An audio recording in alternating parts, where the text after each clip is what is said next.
Hello everyone, I am Dr. Priya Bansal and today we are discussing about MRCOG Part 3 exam.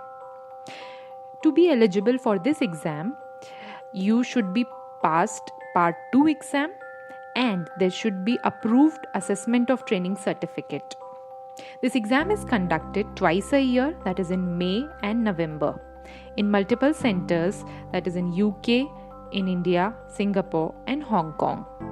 The fees for this exam in UK is £515 and in India it is £750. Make sure once the slots are open, you quickly book for this exam as they goes full rapidly. Then the maximum number of attempts are 4. If you do not pass this exam in 4 attempts, you have to give Part 2 exam again. And after passing Part 2 exam, you can give Part 3 exam anytime up to 7 years of duration. Now coming to the exam format. It constitutes 14 stations of 2-minute plus 10-minute duration, amounting to 2 hours 50 minutes without any break. There will be 2 types of stations. One is structured discussion stations. Another is role player stations. In the structured discussion, inside the cubicle there will be you and the examiner. And the types of discussion will be either a case-based discussion, in which there will be a clinical scenario given to you and the examiner will ask you 4 or 5 questions about that. Mostly these are about the diagnosis, the management part. But make sure you make your answers informative yet brief so that the examiner can complete his set of questions because each question carries marks. Other type of discussion can be any obstetric or gynae emergency situation. Here also, do not blabber the whole management in one go. Make your answer brief, then pause for a second so that the examiner can ask you further question.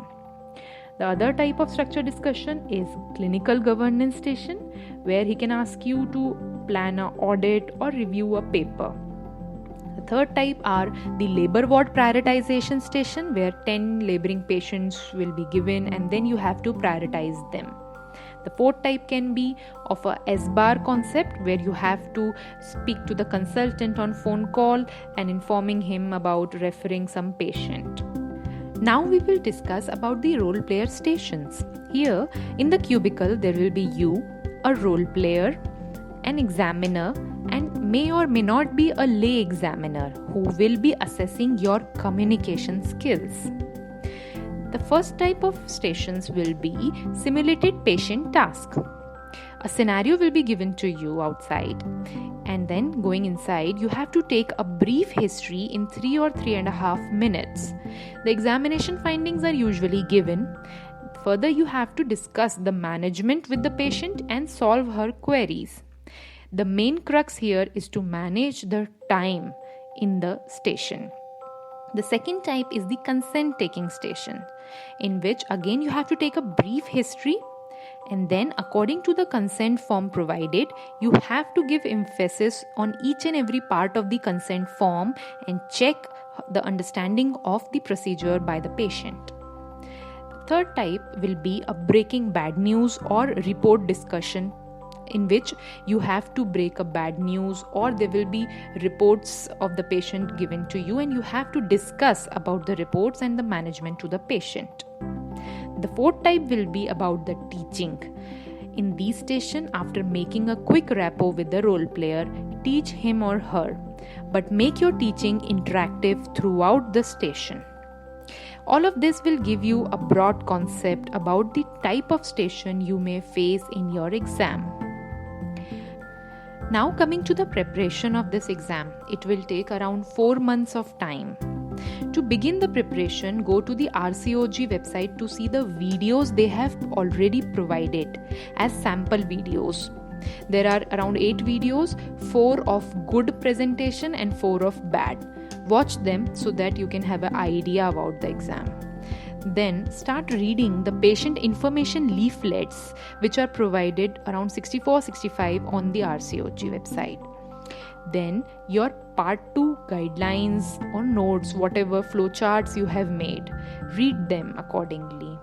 Also watch Dr. Muhammad videos, which are module wise cases and PowerPoint presentations.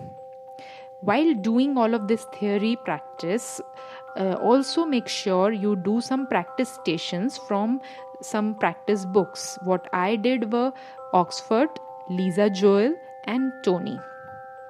While making all of this, also make your own templates for each and every module. This will help you in the exam. There is a syllabus module wise. I am having it in PDF form. If you need it, you can put your mail ID in the comment section. Now, for guidance, you can join some coaching. There are 2 types of coaching. One is the online coaching, which is the module wise teaching schedule of a 2 or 3 months duration, which you can join. Other is the RCOG courses, which is a 2-day mock exam setting where you get an orientation about the exam. I personally prefer RCOG courses. Now, the points to remember are, the number 1 point is use your 2 minutes which is given to you outside to read the scenario wisely.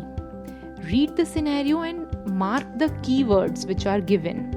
If any unknown surprise station comes up which you haven't heard before, there will be a literature provided below of 1 or 2 pages. Make sure read it quickly and mark the keywords so that you can relate that station to some station which you have already done in your practice. So use your 2 minutes wisely. Then, once you are inside the cubicle, begin the station with open questions. Let the role player guide you. Examination findings are usually given in front of you. Do not blabber medicine jargon in front of the patient. And while communicating with her, never ever make role player upset, as in the end the examiner asks for role player's approval of your performance and it increases your marks. So make sure about that. Also, while practicing for the exam, practice your time limits.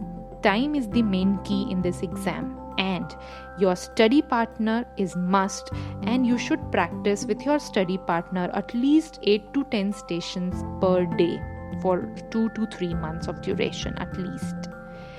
Other than this, if you have any doubts about exam, please put them in comment section. Thank you so much.